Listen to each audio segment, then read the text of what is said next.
Baik, selamat malam Bapak. Saya Diki Pratama Marley dengan NIM 2162201030. Pada video ini saya akan membahas eh, untuk ujian akhir semester mata kuliah Pratika Statistika Bisnis. Oke, baik. Seperti yang sudah terlihat pada share screen, saya itu sudah terlihat untuk soalnya. Di mana di sini diminta untuk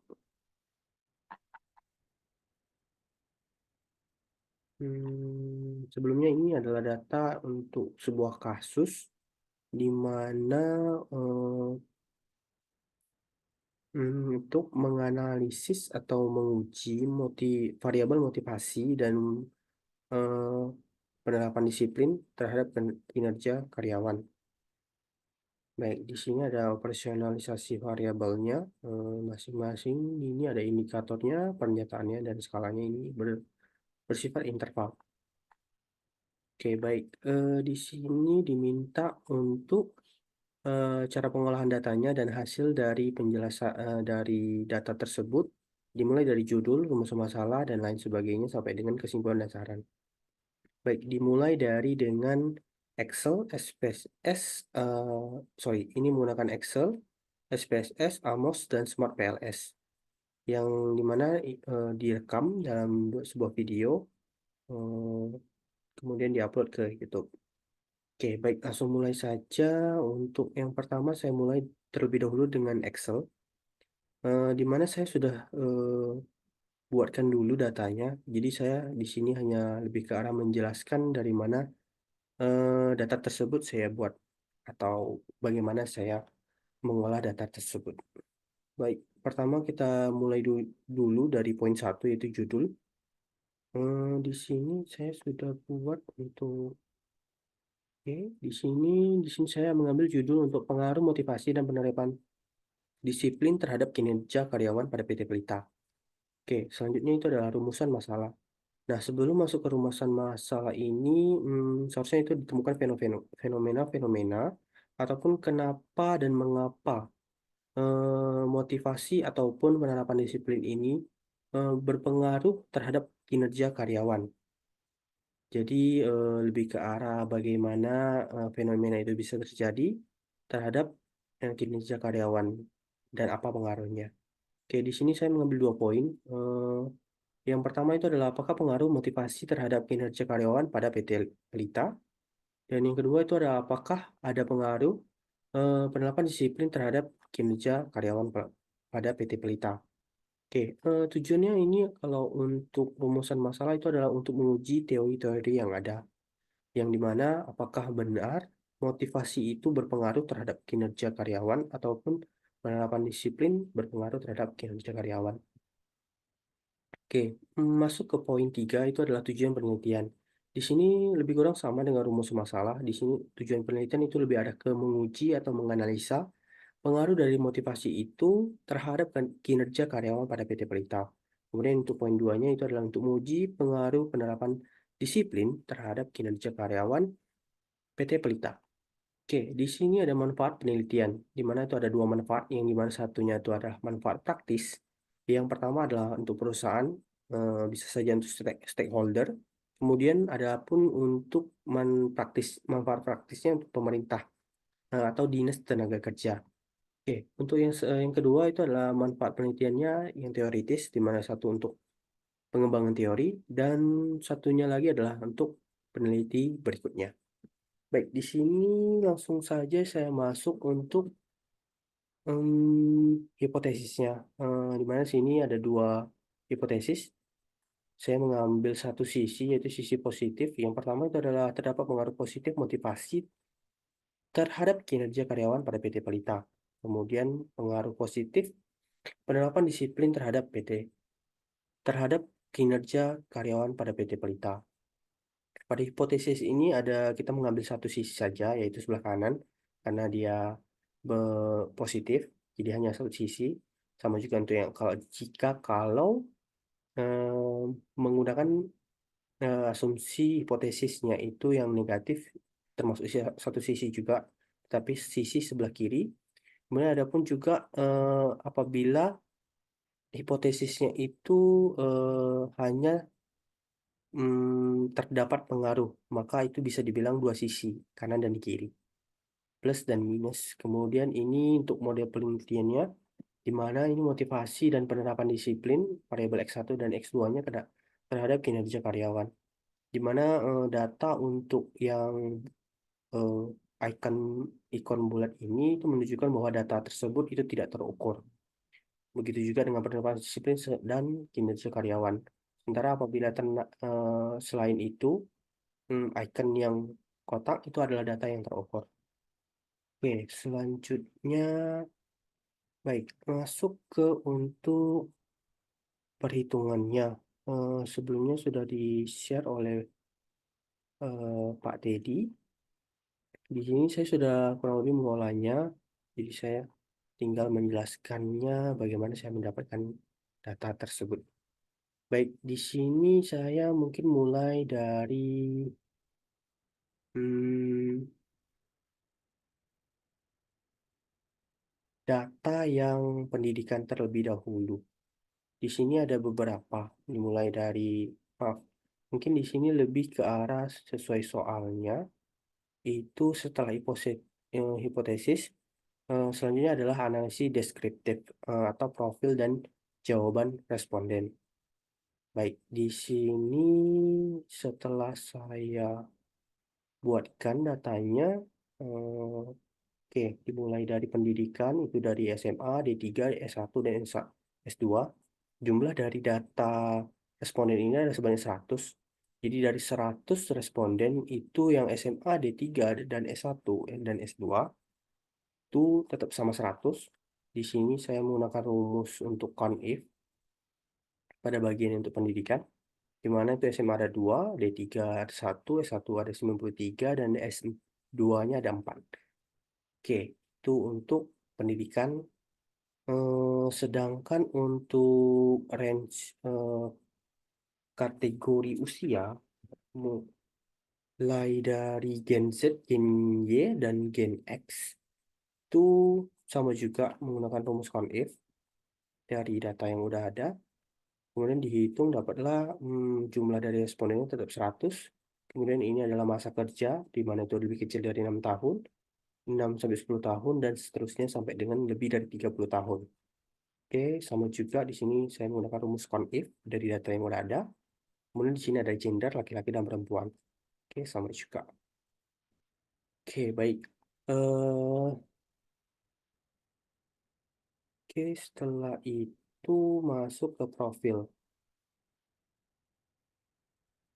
Oke, profil di sini sudah saya buatkan juga untuk dalam bentuk bentuk diagram pad-nya, maaf, dalam bentuk diagram kurang lebih seperti ini. Nah, untuk profil responnya yang berdasarkan pendidikan yang seperti di depan tadi, nah itu untuk datanya ini diubah menjadi sebuah diagram lebih, mungkin lebih terlihat lebih jelas untuk data yang sudah disajikan.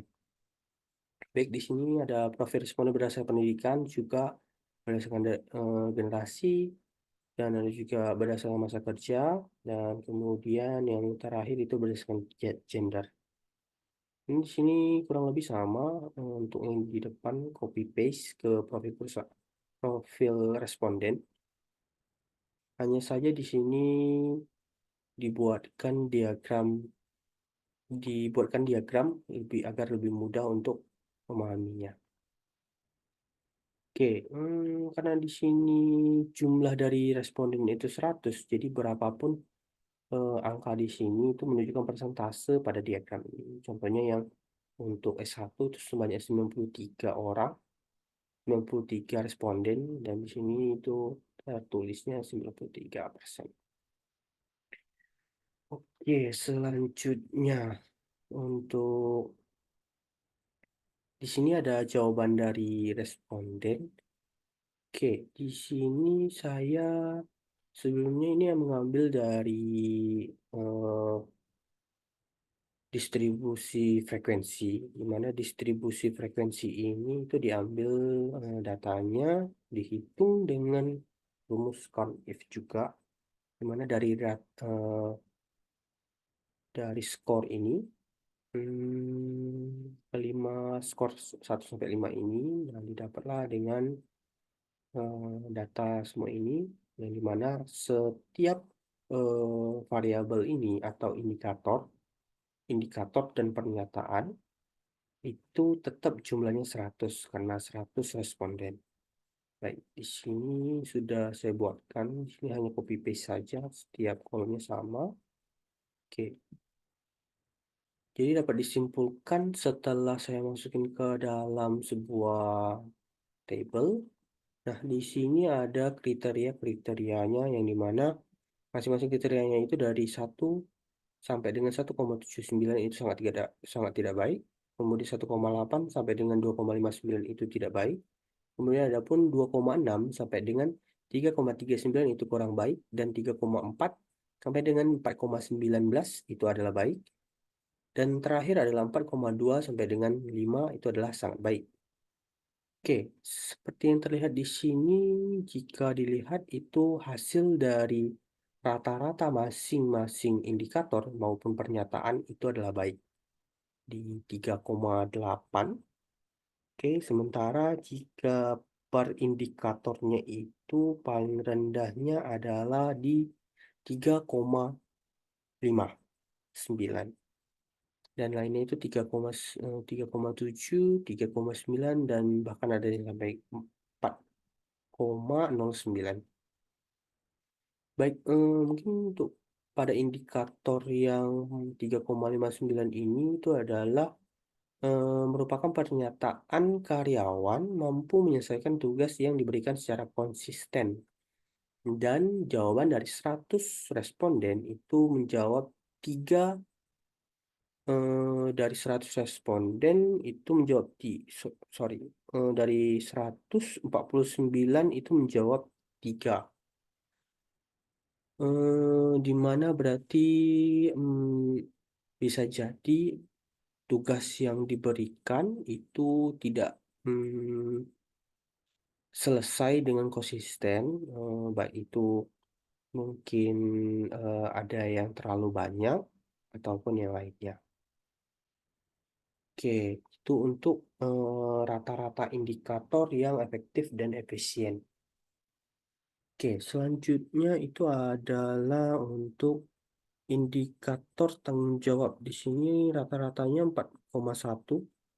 Jadi bisa dikatakan ini untuk hasil dari respondennya itu cukup baik hasilnya. Dan yang terakhir itu rata-rata dari keempat indikator ini itu juga dikategorikan baik.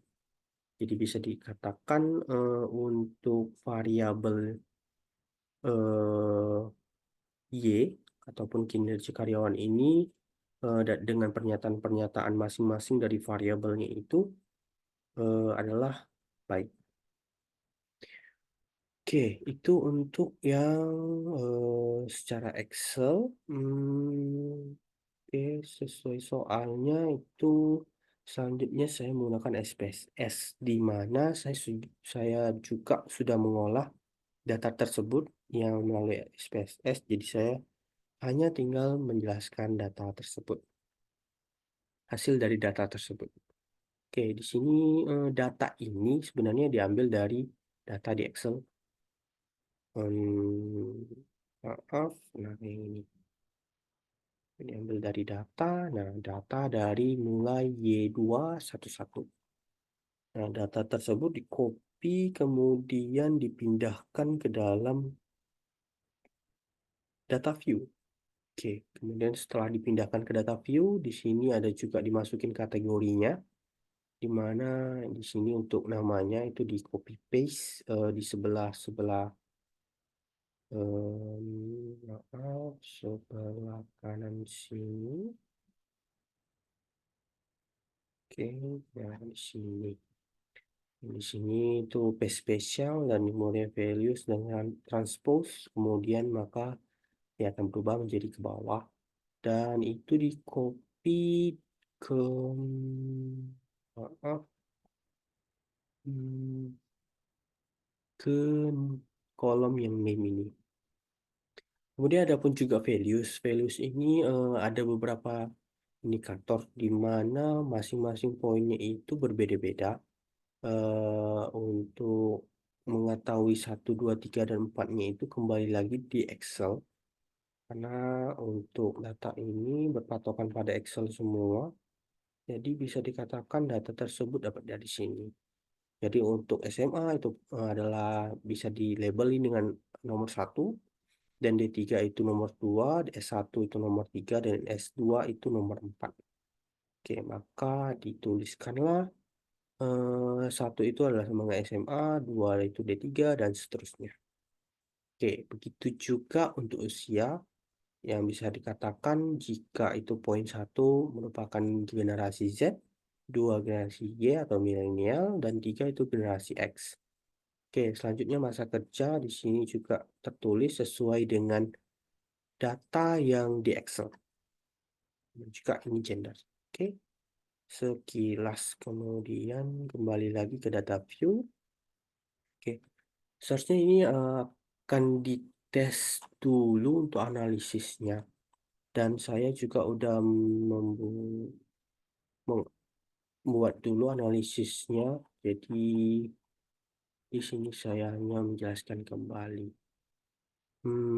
Di sini pertama mengecek untuk analisis reliability, di mana itu untuk rumusnya seharusnya itu adalah non parametric, sorry, eh, scale dan reliability analysis di sini. Kemudian di sini ada untuk variabelnya sesuai sudah saya buatkan. X, Y, variabel Y, mana Y11 sampai dengan Y242. Oke, di sini seharusnya tinggal dimasukin saja.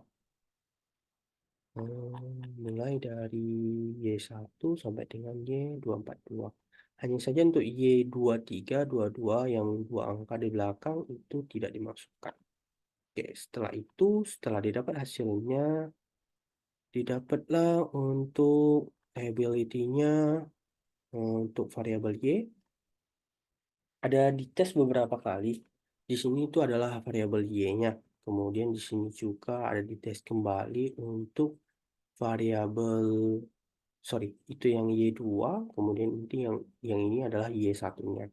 Selanjutnya ada juga untuk tes reliability untuk variabel X1. Setelah itu ada juga untuk X2-nya. Oke, setelah itu setelah keempat dari variabel itu dites untuk reliability-nya, kemudian masuk untuk regresi, di mana ini untuk tesnya. Ini yang ANOVA. Oke, kemudian seperti yang terlihat ada juga di sini ada untuk melihat normalitas datanya, di mana jika dia satu garis, sorry, untuk bulat-bulat ini jika mendekati garis diagonal ini maka bisa dikatakan data itu normal. Tapi apabila dia lebih menjauh seperti huruf S, maka dikatakan data tersebut tidak normal. Oke, di sini juga sama. Di sini bisa membentuk sebuah pola, itu dikatakan datanya tidak normal. Oke, di sini saya juga ada untuk run test. Untuk run test di sini, oke. Kemudian ini ada juga uji pak atau heterokedasitas. Kedasitas, kemudian ini untuk uji pak. Kemudian ada juga untuk yang uji Glasser. Oke, Oke, terakhir harusnya itu saja. Baik, hasil dari semua ini sudah saya convert ke Excel agar lebih mudah saya menjelaskannya. Karena ada beberapa catatan yang perlu saya tambahkan. Contohnya seperti di sini, untuk reliability-nya, di sini bisa dikatakan data itu valid jika dari callback alpha-nya itu lebih besar dari 0,6. Di sini 0,942, di mana itu lebih besar dari 0,6. Kemudian ini ada corrected item total correlation, di mana untuk dari total ini harus lebih besar dari 0,3 akan bisa dikatakan, maaf, hmm, oke, harusnya tinggal sebentar lagi. Oke, eh, mungkin akan dilanjutkan part 2-nya untuk, jadi saya bisanya untuk jelaskan sampai selesai. Oke, ini adalah untuk corrected item total correlation. Mana sih harus lebih besar dari 0,3 agar bisa dikatakan data itu valid. Oke, terus selanjutnya di sini reliability juga seharusnya itu sama. Di sini untuk variabel yang Y1-nya lebih besar dari 0,6. Kemudian di sini juga untuk yang eh, total correlation-nya 0,3. Oke, ini juga sama. Ini juga sama, 0,6. Selanjutnya itu langsung saja ke regresi.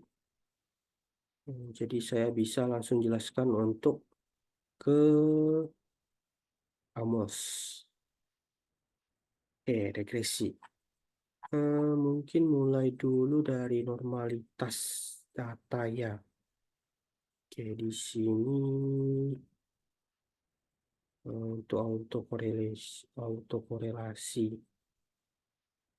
Oke, di sini untuk secara menggunakan analisis yang regresi ANOVA itu bisa dikatakan modelnya bagus karena hasil dari sini 0, sekian. Jadi itu yang dimana lebih eh, kecil, harusnya lebih kecil dari 0,05. Oke. Koefisien di sini ada uji T. Nah, di sini juga karena dia lebih kecil dari 0,5, 0,05, maka bisa dikatakan signifikan. Di sini juga lebih kecil, lebih besar. Oke, selain uji ini untuk multico, seharusnya untuk normalitas data. Sebentar, ini untuk uji. Oke, yang saya jelaskan tadi, sudah sempat saya jelaskan ini jika dia titik-titik ini mendekati garis diagonal maka bisa dikatakan data itu normal, ataupun jika dia membentuk suatu pola menjauh dari garis diagonal, nah, bisa dikatakan data itu tidak normal. Oke, ini, oh maaf, ini yang tadi adalah untuk uji heterokedasitas. Kedasitas, Kemper. Oke, ini untuk yang normalitas itu adalah di rantes. Harusnya rantes ya. Oh, maaf. Ini untuk normalitas yang Kolmogorov. Di sini untuk bisa dikatakan dia itu signifikan atau data itu bagus, harus lebih besar dari 0,05. Di mana di sini eh, hasil akhirnya itu didapat 0,513 untuk yang Kolmogorov. Sedangkan untuk yang rantes itu harusnya dia lebih besar dari 0,05. Tetapi di sini didapat 0,044, di mana itu lebih bawah. Tetapi di sini ada catatan, di mana untuk rantes ini bisa diabaikan karena dia bukan merupakan data time series. Oke, ini untuk yang heterokodasitas. Kodasitas. Ini untuk uji pak, harusnya ada yang uji geser. Oke, untuk uji geser. Oke, untuk di atasnya itu harusnya link lewat. Oh, hmm, oke. Mungkin agar tidak bolak-balik, saya langsung jelaskan saja untuk yang deskriptif. Oke, ini untuk yang autokorelasi. Di mana di sini harusnya itu secara hitungan DU di sini 1,345 itu adalah T hitung. DU harusnya lebih besar dari T hitung dan lebih besar 4 minus DU. Di mana DU itu adalah 1,715. Nah, di sini harusnya itu tidak masuk karena harusnya lebih besar. Nah, di sini bisa dikatakan itu terdapat autokorelasi untuk variabel yang digunakan. Oke, di sini ada juga untuk x square-nya, di mana itu adalah pengaruh besarnya pengaruh X1 dan X2 terhadap Y, yang pengaruhnya itu sebesar 34,8% dan untuk variabel lain-lainnya itu sebesar 65,2%. Oke, untuk di sini, nah di sini untuk ujian novanya harusnya itu lebih kecil dari 0,05, jadi bisa dibilang modelnya bagus. Kemudian ini yang tadi juga untuk uji T. Selanjutnya ini adalah untuk uji multikolinearitas, mana VIF itu harusnya di bawah 10, berarti untuk variabelnya bisa digunakan. Ini collinearity-nya. Oke. Selanjutnya harusnya ada yang kelewat. Tidak, bukan juga. Juga sudah. Ini untuk yang heterokedasitas itu yang seperti saya jelaskan sebelumnya, harusnya itu tidak membentuk sebuah pola, tetapi dia berpencar titik-titiknya. Tapi ini bisa dibilang relatif karena tidak bisa dibilang suatu pola itu memiliki persepsi yang sama terhadap eh, orang lain.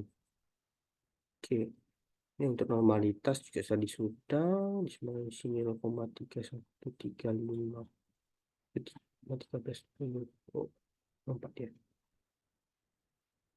Oke, selanjutnya itu Nyemper ini untuk yang rantes autokorelasi.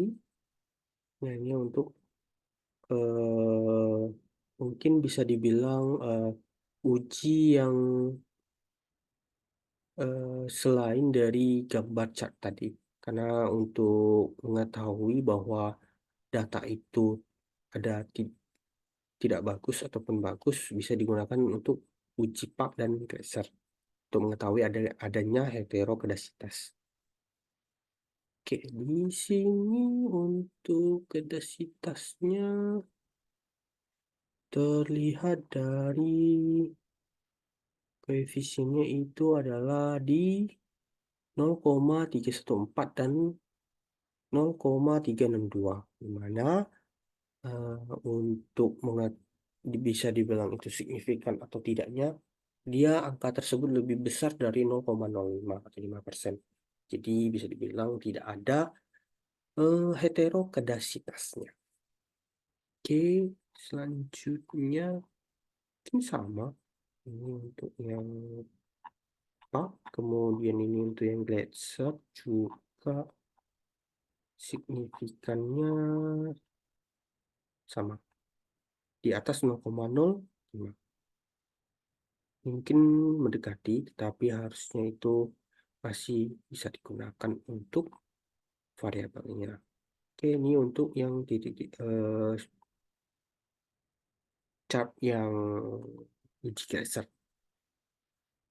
Baik, mungkin tinggal waktunya karena tinggal sedikit, saya stop dulu. Akan saya mulai untuk part keduanya. Sekian, terima kasih.